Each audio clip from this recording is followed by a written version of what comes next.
Hi, everyone. So, today we're going to discuss my coming out story. So, when I was a sophomore in high school, this was I graduated in 2013. So, 20, end of 2010, like beginning of 2011, um, I first had come out as bisexual because I didn't know how people were going to take it because then I did care what people thought. So, I told all my friends first. And one of my friends, she always told me, Justin, you're not bi. You're completely gay. But at the time, I didn't believe it because I was so caught up in the fact of, at least if I tell people I'm bisexual, it's not going to come off as bad because they'll still think I like women, even though I truly don't. Not in that way, at least. So I told my mom, and my mom told me that she was going to need time to process it. And I remember getting so angry that I threw my cell phone across the room and I just yelled out, "I'm gay." That's when I just said it.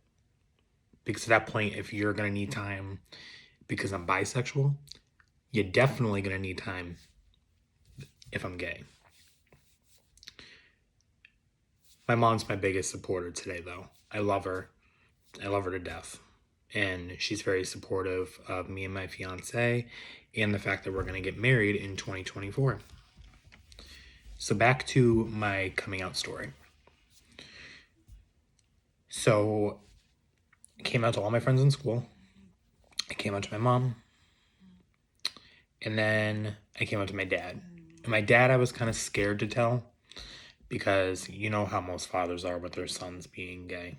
It's no way, no way is my son gay.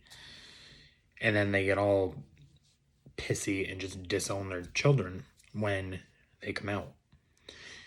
So I told my dad and I started crying because I didn't know how he was going to react to it. And he shocked me. He said, "That changes nothing. I love you and I just want you to be happy." And I was just so shocked, because of every dad I've ever seen when their son has come out to them. And then my stepmom was there, so she heard at the same time. She was very okay with it and very loving. My stepsister, she was good. And then I told my sister. And my sister, it took her a little bit only because I had remembered that when my stepsister, and I were upstairs in my stepsister's room at the time, when I had stayed over at my dad's house, she had said "ew" to two guys kissing on TV. And my stepsister actually pulled her aside in that moment and actually had a talk with her. And I'm grateful that she did because that helped my sister to evolve her thinking. So she is now my biggest supporter, as well as my mom and the rest of my family, my friends, and loves my fiance and the fact that we're getting married. So then I told my grandmother.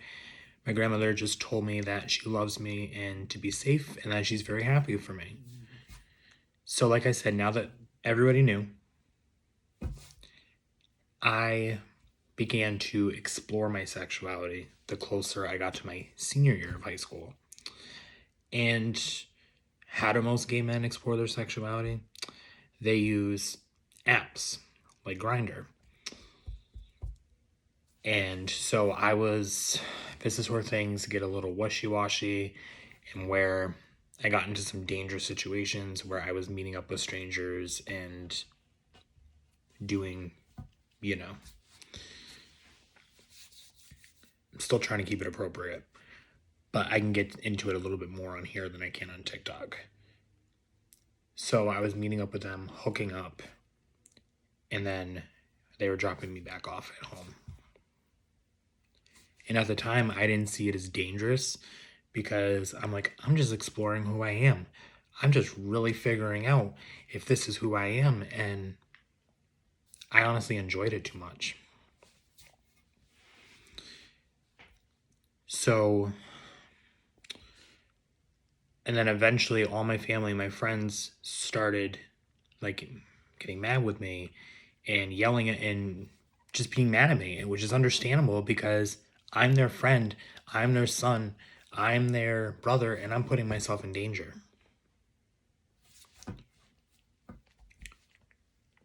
Right? So, but I didn't want to hear that. I didn't want to be controlled. I wanted to explore who I was, get through that phase of my life so that I could move on to bigger and better things. So I did it for at least another year or two after that before I finally said, I woke up and I'm like, you know what? They're right. There might be one day I don't come back home because the wrong person might get to me. So I stopped.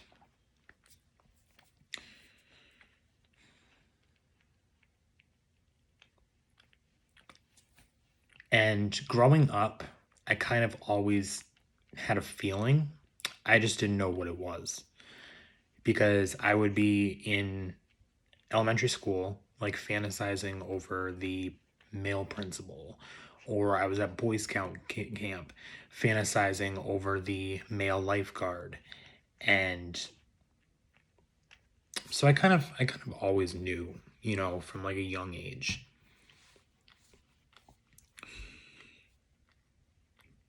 But let me tell you, coming out was so worth it. I finally could live my truth, and I didn't have to keep it bottled in. I didn't have to suppress who I was anymore for other people out of fear that they would hate me because not everybody in the world is accepting. There's still too much homophobia and too much bigotry that goes on in the world. But now knowing that I at least had my support system, I could come out. And in doing so, I've had a few relationships. One where I kind of broke it off because I didn't know how I felt about him. I had another one where the guy cheated on me. I actually found out because he wasn't talking to me, he was ghosting me. So what did I do? I'm like, I'm going to see if he's still on Grindr. So I re-downloaded the app, and sure enough, he was on there. So that ended that. And then I had, at that point,